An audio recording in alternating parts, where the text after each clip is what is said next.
আসসালামু আলাইকুম। শীত মানেই ভাপা পিঠা। আর ভাপা পিঠা বানাতে গেলে যাদের উঠতে চায় না, ভেঙে যায়, তাদেরকে বলবো আপনারা অবশ্যই প্রেসার কুকারে মাত্র ১ মিনিটে ভাপা পিঠা বানিয়ে নিতে পারবেন। চলুন কিভাবে করে প্রেসার কুকারে ১ মিনিটে ভাপা পিঠা বানাচ্ছি সেটি দেখা যাক। প্রথমে আমি একটি জারে ১ কাপ প্লাস 1/4 কাপ নর্মাল পানি নিয়ে নিয়েছি। পরিমাণ মতো কিছুটা লবণ দিয়ে গুলিয়ে নিচ্ছি। এখন একপাশে রেখে দিলাম। একটি বোলে আমি শুকনো চালের গুঁড়ো নিয়েছি ৪ কাপ। শুকনো চালের গুঁড়ো দিয়েও খুব সুন্দর ভাপা পিঠা বানাতে পারবেন। এখন সে লবণ পানি এখানে দিয়ে ভালো করে গুলে নিচ্ছি। ভালো করে মাখিয়ে নিব যেন খুব ভালো মতো চালের গুঁড়োগুলো ভিজে যায়। এখন ঢেকে রেখে দেব ১০ মিনিটের জন্য। অন্যদিকে প্রেসার কুকারে আমি পর্যাপ্ত পরিমাণ পানি দিয়ে হুইসেলটি খুলে নিচ্ছি। চুলার জাল ধরিয়ে মিডিয়াম টু লো হিটে করে দিয়েছি। ১০ মিনিট পর শুকনো চালের গুঁড়ো অনেকটাই ভিজে গেছে। এখন চেলে নেওয়ার পালা। একটি বাটিতে আমি একটি চালনি বসিয়ে নিচ্ছি।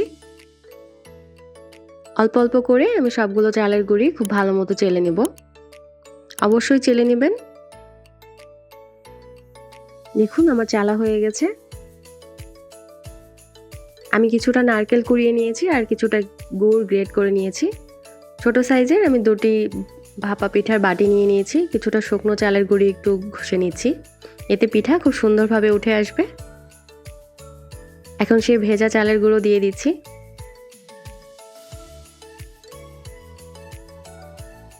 আমি গুড় দিচ্ছি।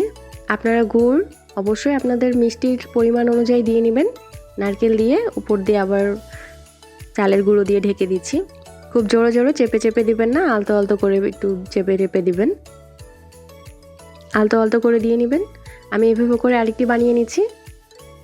গুড় নারকেল দিয়ে উপর দিয়ে চালের গুঁড়ো দিয়ে আলতো করে একটু চেপে দেব।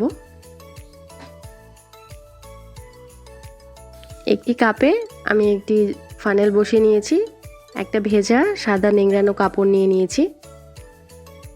বাটিটি বসিয়ে হালকা করে একটু টোকা দিয়ে উঠিয়ে নিচ্ছি।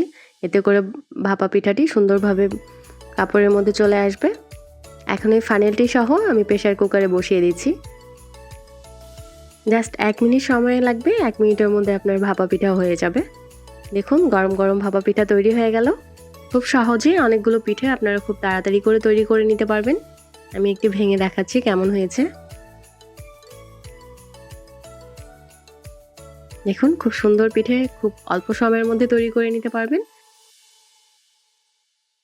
আমার রেসিপিগুলো ভালো লাগলে লাইক, কমেন্ট, শেয়ার করবেন এবং চ্যানেলটিকে সাবস্ক্রাইব করবেন। আল্লাহ হাফিজ।